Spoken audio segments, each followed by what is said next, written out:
Assalamu alaikum viewers, I am Muhammad Ibrahim on the platform of Dimensional Physics. Students, आज हम discuss करेंगे chapter 14 second year physics, topic CRO cathode ray oscilloscope. तो student, ये आपने basic level पे भी topic पढ़ा, लेकिन आपके FSC लेवल पे ये एक डिटेल कंसेप्ट के साथ एक कंप्लीट पैकेज है। तो स्टार्ट करते हैं जी। तो सबसे पहले तो आप मार्क कर लें कि स्टूडेंट लॉन्ग क्वेश्चन के लिए ये टॉपिक जो है पेपर में अक्सर पूछा जाता है। ठीक है जी, लॉन्ग क्वेश्चन के लिए काफ़ी इम्पोर्टेंट है। तो जैसा कि इसकी फुल फॉर्म है cathode ray oscilloscope.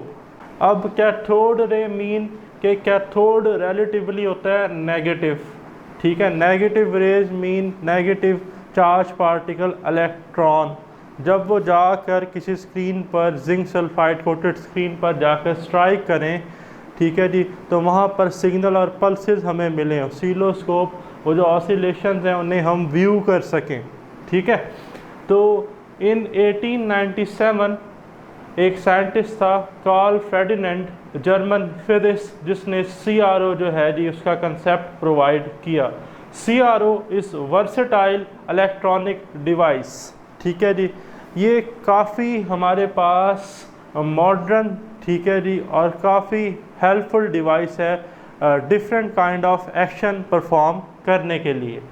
High speed graph plotting device, ठीक है जी, ये हमारे पास एक high speed graph plotting device है जिससे हमें वेरियस ग्राफ जो हैं वोल्टेज के as a function of frequency amplitude वो हमें, ठीक है जी, मिल जाते हैं। Display the shape and size of electrical signal. अब ये वो डिवाइस है जो इलेक्ट्रिकल सिग्नल की हमें शेप भी बताती है, आया वो साइनसॉइडल है, सातुत है, ठीक है जी, स्टेशनरी है, स्टेशनरी वेव की फॉर्म में है, और उसका साइज़ भी बताती है, उसका एम्पलीट्यूड कितना है, कम है या ज़्यादा है। It provide and time amplitude measurement of voltage signal over a wide range of frequency. ठीक है जी, ये जो है ये हमें वोल्टेज की सिग्नल की जो एम्पलीट्यूड और टाइम मेजरमेंट्स हैं विद रिस्पेक्ट टू फ्रीक्वेंसी उसकी भी डिटेल इंफॉर्मेशन प्रोवाइड करता है। तो वर्किंग प्रिंसिपल है स्टूडेंट, देखें वर्किंग प्रिंसिपल क्या है कि when charge particle move in a electric field a force act on it. Simple कि इलेक्ट्रिक फोर्स लगेगी चार्ज पार्टिकल पे जब वो इलेक्ट्रिक फील्ड में मूव करेगा। तो नेक्स्ट स्टूडेंट मेरे पास कंस्ट्रक्शन। तो कंस्ट्रक्शन में स्टूडेंट मेजरली 3 पार्ट्स पर ये बेस करता है। पहला है जी इलेक्ट्रॉन गन, दूसरा है डिफ्लेक्शन सिस्टम, और तीसरा है हमारे पास डिस्प्ले सिस्टम। तो इलेक्ट्रॉन गन जो है इसको फर्दर कैटेगराइज किया गया है। आप देखें कि ये F है जी हमारे पास फिलामेंट। अब वर्किंग की तरफ भी आते हैं साथ साथ कि फिलामेंट क्या होता है। देखें, जब फिलामेंट को करंट प्रोवाइड किया जाएगा तो फिलामेंट जो है ये हीट अप होगा, ग्लो करेगा, ठीक है जी, और फिलामेंट के साथ आप देख रहे हैं C कैथोड। कैथोड जो है जी ये नेगेटिव होता है -1000 वोल्ट पर, और कैथोड से इलेक्ट्रॉन जो है वो इमिट होंगे जब फिलामेंट जो है वो ग्लो करेगा, हीट अप हो जाएगा। नेक्स्ट है स्टूडेंट ग्रिड। ग्रिड का क्या काम है। ग्रिड भी जो रिलेटिवली कैथोड है ये नेगेटिव है, ठीक है जी, आप देख रहे हैं -1050 वोल्ट, और ग्रिड जो है ये ब्राइट स्पॉट को इलेक्ट्रॉन के कंट्रोल जो है जी वो करता है। आगे हैं जी मेरे पास एनोड्स, इन्हें हम फोकसिंग एनोड्स भी कहते हैं, एक्सेलरेटिंग एनोड्स भी कहते हैं। रिलेटिवली कैथोड ये हमारे पास पॉजिटिव होते हैं सर्टेन वोल्टेज, ठीक है, और जो एक्सेलरेटिंग वोल्टेज हैं वो तकरीबन जो है जी 0 वोल्ट पर हमारे पास होते हैं। इनका काम है इलेक्ट्रॉन को एक्सेलरेट करवाना, फोकस करना।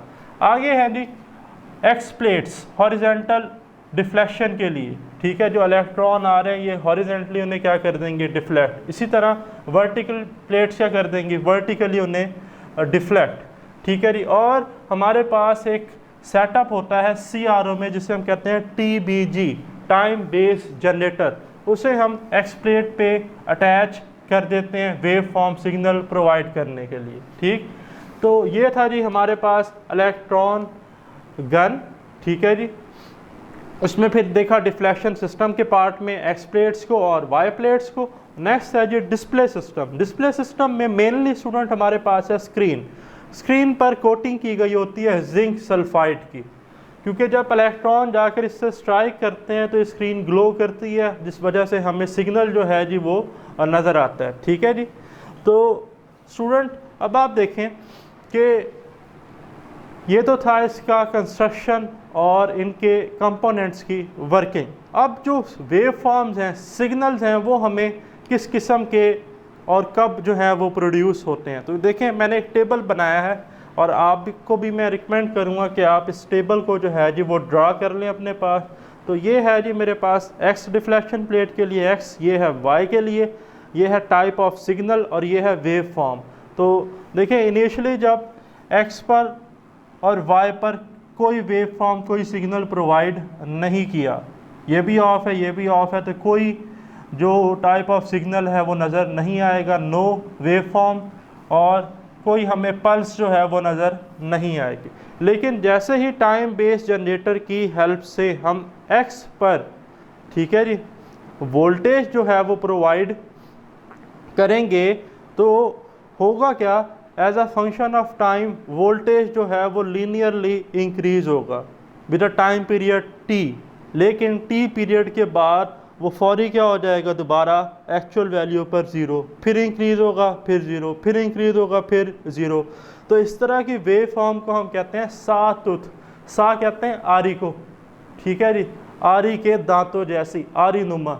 ठीक है जी। तो ये जो वेव फॉर्म है इसे क्या कहते हैं, सातुत वेव फॉर्म। तो हमें एक्स पर, ठीक है जी, ऑन रखने से क्या मिलेगी, सातुत वेव फॉर्म। जबकि अगर अब एक्स ऑफ हो और हम आउटपुट जो है, ठीक है जी, वोल्टेज जो है वो प्रोवाइड करते हैं किस पर, वर्टिकल डिफ्लेक्शन प्लेट पर, वाई पर साइनोसॉइडल, तो हमें एक sinusoidal sine wave form positive half cycle और नेगेटिव हाफ साइकिल के साथ डिस्प्ले पर मिल जाएगी। और जब दोनों ऑन हो, यानी कि दोनों के साथ हमने क्या जी, वोल्टेज जो है वो प्रोवाइड किया हुआ एक्स प्लेट्स पे भी और वाई प्लेट्स पे भी, तो स्टूडेंट याद रखिएगा तब हमें मिलती हैं स्टेशनरी वेव्स। ठीक है जी, स्टेशनरी वेव्स ये आप देख रहे हैं डिस्प्ले पर हैं। तो ये हमारे पास है जी इसकी वर्किंग। टेबल से मैं उम्मीद करता हूँ कि आपको ये ज़रा बेहतर अंदाज से आसानी से क्लियर हो गई होगी, क्योंकि बुक में जो थ्योरी का पार्ट है वो बहुत ज़्यादा है। नेक्स्ट है जी यूजेज एंड एप्लीकेशन। तो CRO display the wave form, ठीक है जी, हर तरह के सिग्नल की वेव फॉर्म ये हमें तकरीबन प्रोवाइड करता है। Measure the instantaneous value and peak value, हम इंस्टेंटेनियस वैल्यू और पीक वैल्यू को चैप्टर 18 इलेक्ट्रॉनिक्स में भी डिटेल में डिस्कस करेंगे। नेक्स्ट है जी मेजर द टाइम पीरियड, ठीक है जी, टाइम पीरियड आप इससे कैलकुलेट कर सकते हैं। मेजर द फेस डिफरेंस, हम इससे फेस डिफरेंस भी मेजर कर सकते हैं। तो ये आज का हमारा टॉपिक ऑफ डिस्कशन था। अगर आपका कोई क्वेश्चन है तो आप कमेंट्स में ज़रूर डिस्कस कीजिएगा। स्टे ब्लेस्ड, अल्लाह हाफिज़।